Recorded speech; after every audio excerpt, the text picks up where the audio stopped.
Hola, gracias por la invitación al Congreso de Medicina de la Universidad de El Salvador. Es para mí un placer estar con ustedes y poder hablar de un tema que me apasiona. VIH, 40 años después tendremos vacuna. Este tema trae combinado el uso de medicamentos antirretrovirales, así como las investigaciones que hoy por hoy están relacionados a la vacuna. Vamos a iniciar y vemos en esta lámina cómo han pasado 40 años de los primeros casos de VIH en el mundo. En 1981, el 5 de junio específicamente de 1981, aparecieron los primeros casos. En las diferentes áreas que se alertaron para esto, fueron creando en esta línea del tiempo, como ustedes pueden ver, diferentes acciones como el aparecimiento de los medicamentos antirretrovirales, la primera aparición de la sidobudina, la creación de diferentes instancias para poder trabajar relacionados al tema y cómo nos fuimos programando metas. Si bien es cierto, el despliegue mundial del tratamiento del VIH ha salvado muchísimas vidas, los esfuerzos para prevenir nuevas infecciones han tenido menos éxitos. El número anual de nuevas infecciones por el VIH entre los adultos y el total de nuevas infecciones ha disminuido solamente un 31% desde el 2010 hasta la fecha. Y está muy por debajo del objetivo del 75% que nos habíamos planteado para el 2020. Como lo había establecido la Asamblea General de las Naciones Unidas. Hoy por hoy, 1.5 millones de personas contrajeron el VIH en el mundo, de acuerdo a las estadísticas del Reporte Mundial de ONU-SIDA del 2021. 37.7 millones de personas estaban viviendo con VIH en el año 2020 y 680,000 personas murieron por enfermedades relacionadas con el SIDA en el 2020. Se ha dado una ralentización en el ritmo al cual van reduciendo las nuevas infecciones por el VIH y se va aumentando el acceso al tratamiento y se van disminuyendo, por supuesto, las muertes por VIH en el mundo. Las prevalencias que hay en Centroamérica, los nuevos casos, nuevas infecciones, ven ustedes como todo Centroamérica está afectado. Sin embargo, hay países que tienen más de 1,000 nuevas infecciones por año, como lo es Panamá y Costa Rica. El Salvador se mantiene en menos de 1,000 infecciones por año. Demasiados países no lograron alcanzar, ¿verdad? Las metas, no lograron poner la combinación de enfoques estructurales, conductuales, biomédicos para la prevención. El uso del condón sigue siendo algo bien mítico, bien difícil, y la cobertura de la profilaxis preexposición, ¿verdad? Así como la circuncisión masculina voluntaria en el 2020 quedó por debajo de lo que las metas se habían propuesto. En esa gráfica pueden ver, y con los 2 puntos amarillos se marca la meta que teníamos al 2020 y al 2025. La meta del 2020 no la logramos alcanzar, no logramos disminuir las nuevas infecciones que nos habíamos planteado. Y por supuesto, estamos tratando de que para el 2025 esto sea diferente, pero estamos a la vuelta de la esquina realmente. Las reducciones de las nuevas infecciones fueron más fuertes en África, pues muchos recursos se centran allá. Las epidemias en grandes partes de Europa son diferentes, se expandieron y el número anual de nuevas infecciones por el VIH aumentó en el Oriente Medio y África del Norte. América Latina no logró ninguna reducción de las infecciones en el transcurso de la década.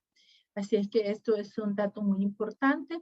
Ustedes saben que el virus de inmunodeficiencia humana, después de que aparecieron por primera vez los casos en el 81, fue hacia el 83 que se descubrió y se vio cómo era el virus. En los primeros años todavía no se había. Hoy en día no existe una cura para el VIH, pero hay muchísimos tratamientos y parte de ello es que lo vamos a ver en estas siguientes láminas. Los investigadores siguieron trabajando para encontrar una solución a esta enfermedad y descubrieron que al combinar varios medicamentos se conseguían mejores series. En 1987 se aprobó por primera vez el antirretroviral reconocido como AZT o sidobudina. a pesar de que esta medicación lograba inhibir a la principal enzima que le ayuda al virus a replicarse, que es la transcriptasa inversa, lo cual implica, ¿verdad?, que el virus se multiplicara por el organismo. Sin embargo, el AZT producía demasiados efectos secundarios y bien graves. Una anemia severa marcada, las personas llegaban hasta una hemoglobina de 2. Los pacientes no funcionaban de tal modo que aunque tomaran la medicación, igual fallecían al cabo de algunos años. Y eso con las investigaciones nos llevó a que en 1996 apareciera la terapia antirretroviral de gran actividad, o TARGA como era conocida, donde se combinaban 3 o más medicamentos. En la actualidad, una gran variedad de medicamentos para tratar el VIH están en el mercado. Sin embargo, hay diferencia entre países de ingresos muy altos, ingresos medios, ingresos bajos, de los cuales es difícil que lleguen estas últimas combinaciones, y nos mantenemos con esquemas que son los que permiten al país poder adquirir. Los nuevos fármacos han conseguido reducir los efectos secundarios y es posible ahora tomar un solo comprimido, a diferencia de aquellos años en los cuales las personas tenían que tomar más de 10 a 15 comprimidos por día. Esta línea del tiempo les marca cómo en 1990 empezó la era de la preterapia antirretroviral, la AZT marcó la monoterapia, y a través de los años termina esa línea del tiempo en el 2015 con una cantidad de medicamentos que iniciaron y que utilizamos para el tratamiento de la terapia antirretroviral en las personas con VIH. Pero hoy por hoy tenemos más de 7 familias, ¿verdad? 7 clases de medicamentos que ayudan a tratar el VIH. Las primeras 3 que ustedes pueden ver, los inhibidores de la transcriptasa no nucleócido, los inhibidores de la transcriptasa inversa nucleócido y los inhibidores de proteasa, fueron nuestro estándar de tratamiento en los inicios de esto, y nos ayudaron pues a que muchas personas recuperaran su estado inmunológico. Los inhibidores de la transcriptasa inversa, icónicamente aparecen medicamentos aquí como la acidobulina, que apareció en 1987, y un medicamento que utilizamos mucho que fue el abacavir en diciembre de 1998, la entricitabina, que hoy por hoy se sigue usando, la lamivudina, que sigue siendo un estándar, y el tenofovir, que sigue siendo un estándar, que aparecieron en aquellos años y que hoy por hoy siguen siendo de mucha ayuda, por lo menos aquí en El Salvador. Los inhibidores de la transcriptasa inversa no nucleócidos, donde están el efavirenz, el cual era un medicamento que utilizábamos mucho como esquema de primera línea, y que los efectos secundarios que tienen son muy marcados, como las pesadillas vívidas, es decir, el paciente veía que el monstruo se lo iba a comer la nevirapina, que ayudó mucho en la prevención de la transmisión materno-infantil.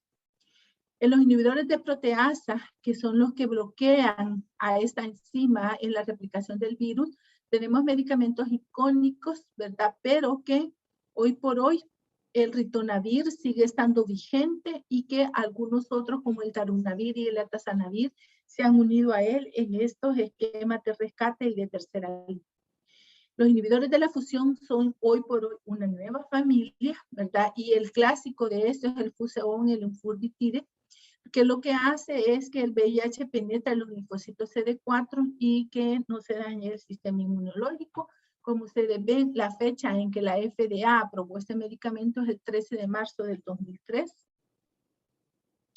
Tenemos así los antagonistas del receptor CCR5, que eso lo que hace es que bloquea a los correceptores de CCR5 en la superficie de las células CD4 para evitar que el virus ingrese.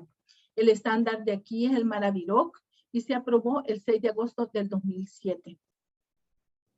Los inhibidores de la transferencia de la integrasa, que es otra de las enzimas que trabaja en el mecanismo de reproducción del virus, hoy por hoy tienen un estándar. Ya había sido bastante tiempo utilizado el reltegravir, el dolutegravir, pero recientemente, en enero de este año, tenemos un medicamento muy nuevo, ¿verdad? Que es el cabotegravir, sódico o bucabria, el cual hoy por hoy es el estándar de tratamiento, pero que lamentablemente el costo hace que sea un poco difícil la adquisición. El Tivical, que es el dolutegravir, es un medicamento que en el país recientemente, el año pasado, acabamos de migrar a muchos de los pacientes a este esquema y que representa una esperanza para mejorar la adherencia y para mantenerlos indetectables. Como última familia tenemos los inhibidores de la fisión, que es el Rucovia, apareció en julio del año recién pasado, justo en medio de la pandemia, es el Fostensavir.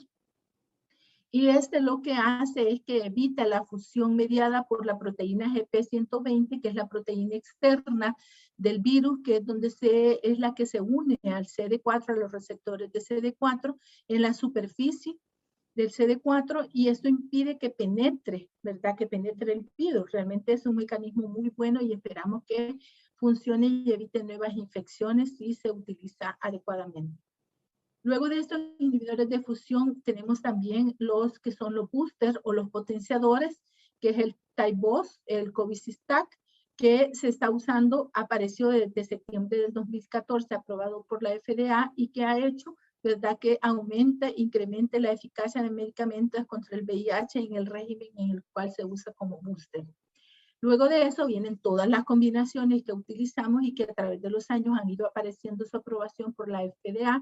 Como pueden ustedes observar en esta lámina, hay cantidad de combinaciones que vamos utilizando, y ya en esta aparece el Cabenuva a partir del 22 de enero del 2021, que es una novedad, como ya les había comentado, y que es un medicamento combinado con rilpivirina, lo cual es una inyección que se utiliza una vez al mes nada más. Y ahí tenemos las combinaciones clásicas que hoy son parte de nuestros esquemas nacionales, como el dolutegravir y la lamivudina, el dolutegravir y la rilpivirina, que ese hoy por hoy no está con nosotros, pero sí está el darunavir, la entecitabina y otras combinaciones que tenemos en El Salvador.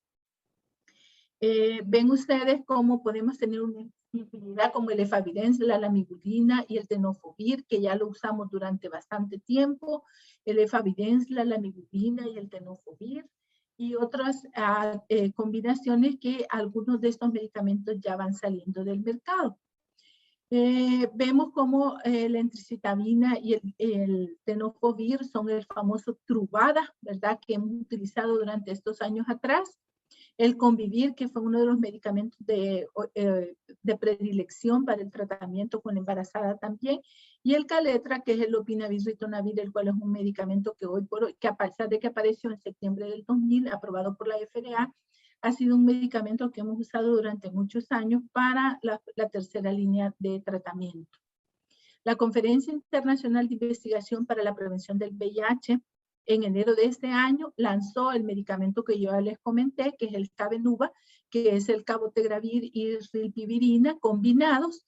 Es una buena opción porque con 2 inyecciones al año se ha descubierto que este medicamento combinado es eficaz para mantener la carga viral suprimida y ayuda mucho en la adherencia y para evitar la resistencia.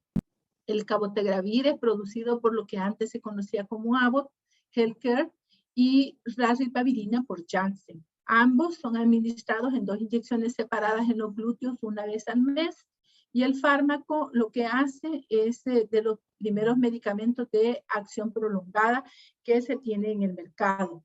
Se ha demostrado mucho su eficacia y también se están viendo otras opciones, como por ejemplo el medicamento de acción prolongada, cabotegravir, una vez cada 8 semanas, también podría estar en el horizonte como uso de esquema.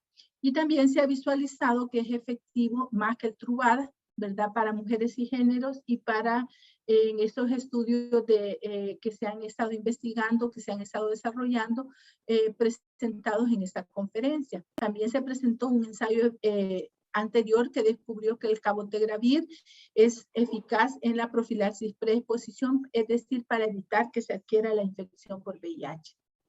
Lo malo de este medicamento es el costo, $3,960 al mes o más de $47,500 al año, lo cual representa algo demasiado alto para nuestras personas con VIH.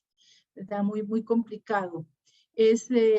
Fue aprobado por primera vez en Canadá en marzo del 2020, luego en diciembre del 2020 en la Unión Europea, y fue hasta enero de este año que fue aprobado en los Estados Unidos. La dosificación del tratamiento de 365 días pasa a solo 12 días por año con la utilización del cabotegravir. El islatravir es otro de los medicamentos que se están investigando y que se puede tomar mensualmente en lugar de a diario, y ese compuesto es de acción prolongada, y el investigador principal, que es Sharon Hitler, quien dirige el estudio, dice que la píldora se tolera bien y que una dosis mensual crea niveles del fármaco en los sistemas de las personas que son lo suficientemente altos para prevenir la infección por VIH. El islatravir oral puede prevenir el VIH y lo han demostrado diferentes estudios, como lo pueden ver en esta lámina. El medicamento puede ser más indulgente si se toma una dosis tarde o si la gente omite una dosis, es decir, si pierde la adherencia.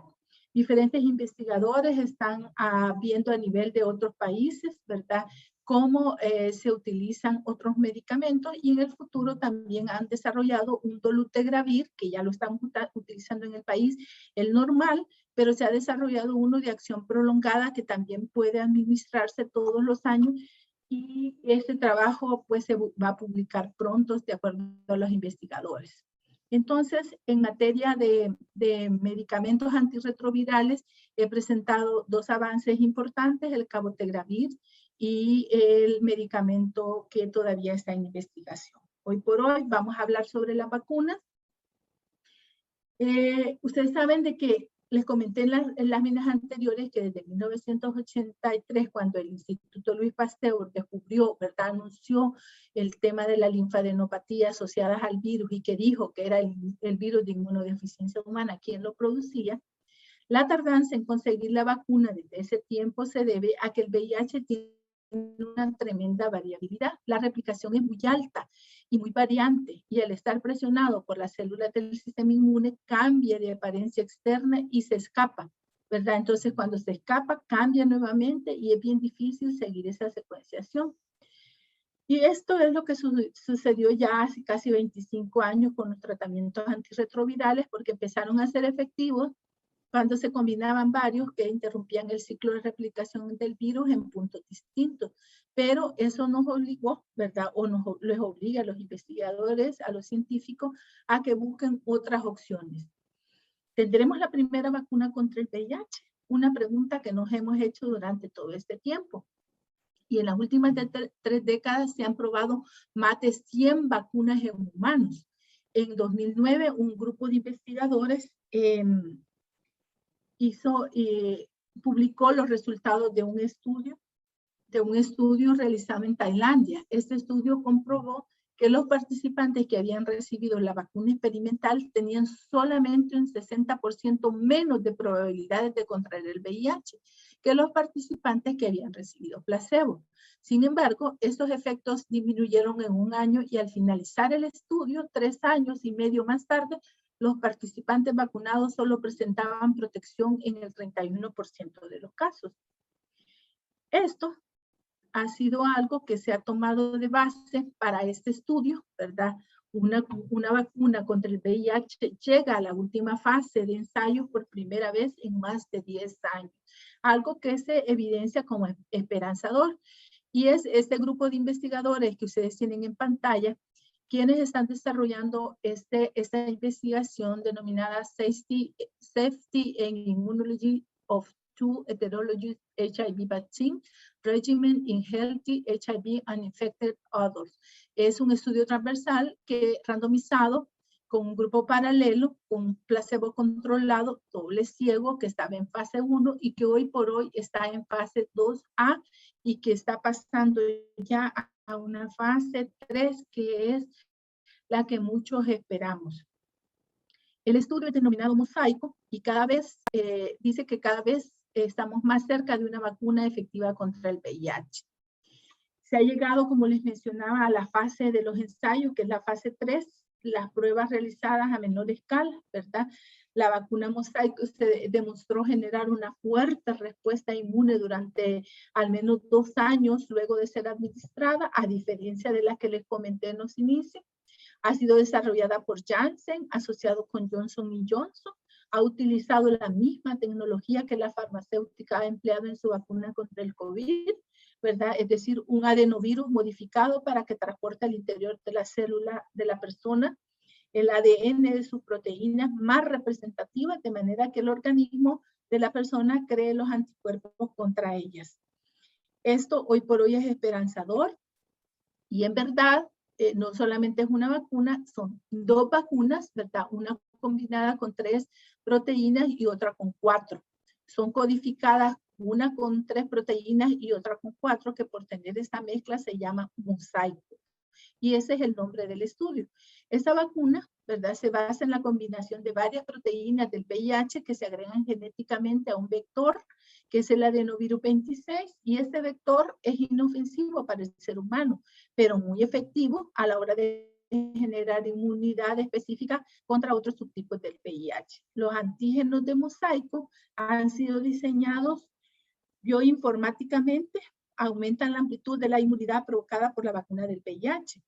Y estos investigadores han tomado todas las secuencias genéticas de diferentes cepas del virus alrededor del mundo para generar una protección más amplia.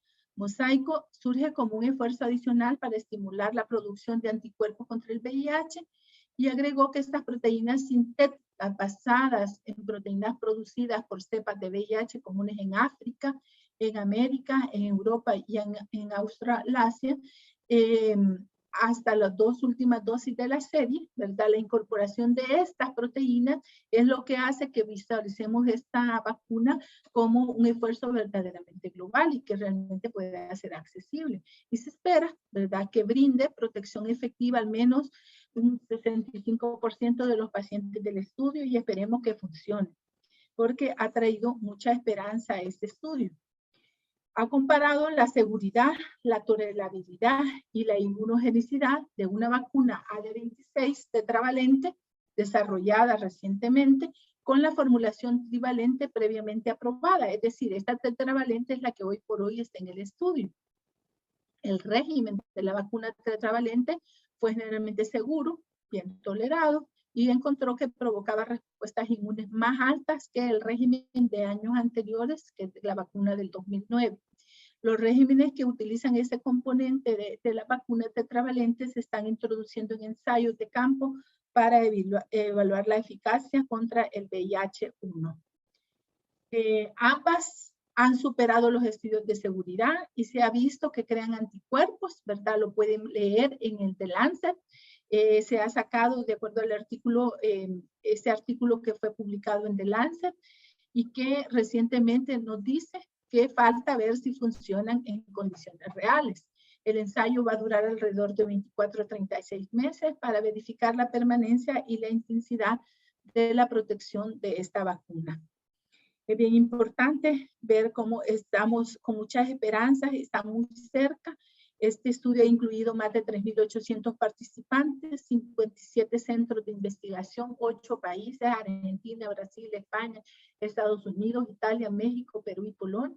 Y se espera pues que brinde esa protección al menos al 65% de los participantes que han ingresado a este estudio. El presidente de la Coordinadora Estatal de VIH-Sida, CESIDA, Ramón Espacio, dice que todo va a depender de la eficacia y el régimen de la vacuna. Si se consigue que funcione con 1 o 2 pinchazos para toda la vida o cada 5 años, será más cómoda y más aplicable a la población en los países pobres. Por lo tanto, tenemos esperanza. Como les dije al principio, estamos a 40 años posterior a la aparición de los primeros casos de VIH en el mundo. Puntos importantes que quiero remarcar al final de esta presentación es que una vacuna preventiva se administra contra el VIH a las personas que no tienen aún la infección, ¿verdad? Con el fin de prevenir dicha infección en el futuro, es decir, de alcanzar las metas que nos estamos pensando al 2020, al 2025 y al final de la Agenda 2030, de lograr disminuir las nuevas infecciones por VIH. Pero hasta el momento, la Administración de Alimentos y Medicamentos, FDA por sus siglas en inglés, no ha aprobado ninguna vacuna preventiva contra el VIH, pero hay investigaciones en curso que les acabo de presentar.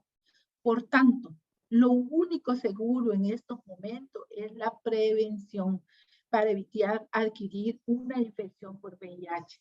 Continuemos siendo solidarios con las personas que viven con VIH, porque es lo único que hoy por hoy podemos hacer, además de administrar adecuadamente la terapia antirretroviral y adaptarnos a los esquemas que los países como el nuestro van teniendo como opciones. Agradezco muchísimo esa invitación y espero que haya sido de provecho y poder contar con ustedes en algún otro momento, poder compartir temas tan importantes como la profilaxis preexposición. Hasta pronto, muchas gracias.